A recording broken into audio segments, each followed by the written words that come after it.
Hi, everybody. So today I wanted to discuss on the art of communication. So how are we going to communicate to people? Because we have been seeing communicating with different peoples, like people who are working with us, colleagues, or even the subordinates, or your relatives, your friends, or whoever it may be, maybe your boss. So while doing so, there are a lot of miscommunication. That means lack of communication. That means people don't do what you want them to do as you have instructed, or you don't do based on what instruction is given to you. So this is something which we need to discuss. Actually, language plays a major role. That is one thing, we'll keep it apart. But the next one is, how are we going to communicate? What are the words we are going to use? Are we going to customize for each and every person, or we are going to make it generalized statements for whoever it is? So here only we make a mistake. The thing is, we need to customize or personalize to each and everyone, because that depends upon the person's receiving ability, understanding ability, their experience in doing that particular job. I will just quote this with an example.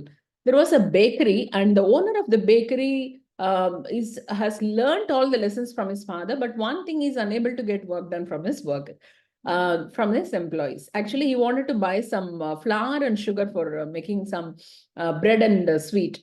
And he was looking for the person who generally goes for the shop and buy, but he was on leave. So he sends his chef.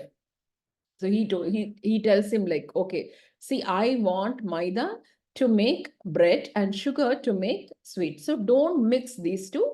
Buy them separately and come. So this is what is the instruction he gave. And this man chef, what he did, okay, I'm going to do this. I need this maida and sugar. So let me take a tray and buy them. So he goes to the store and asks to the storekeeper, I wanted to buy maida flour 1 cup and 1 cup sugar, but it should not mix. Okay, first the person pours the maida on the tray. And then he asks for sugar. Then he is about to pour the sugar next to maida, but this man, the chef says, like, no, no, no, it should not mix. You have to give them separately. Then where do I pour that?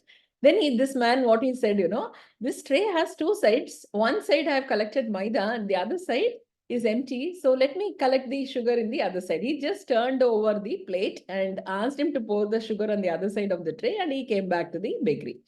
Then the owner asked, oh, you brought sugar. Where is maida? He said, I brought that maida in the other side of the tray. Then he turned over the tray and the sugar also fell off. And the owner was keeping his hands on his head, and he was thinking, like, what is this? I gave a clear instruction, but this man did not follow. The thing is, you need to know what is there in the other person's mind. So the owner would have told, like, you buy in two different bags, but he did not give a clear instruction to them. He just told it should not mix. So this man, as a chef, he does not have any experience in going and buying things. So what happened? He took the tray, and he doesn't want the maida and sugar to mix, and he thought he can take it in the two sides of the tray. Though this may look very stupid, you know, this is one example how the communication goes wrong. So, my dear ladies and gentlemen, while we communicate, while we give instruction, please understand the level of understanding of the person to whom you're giving instructions. Stay blessed.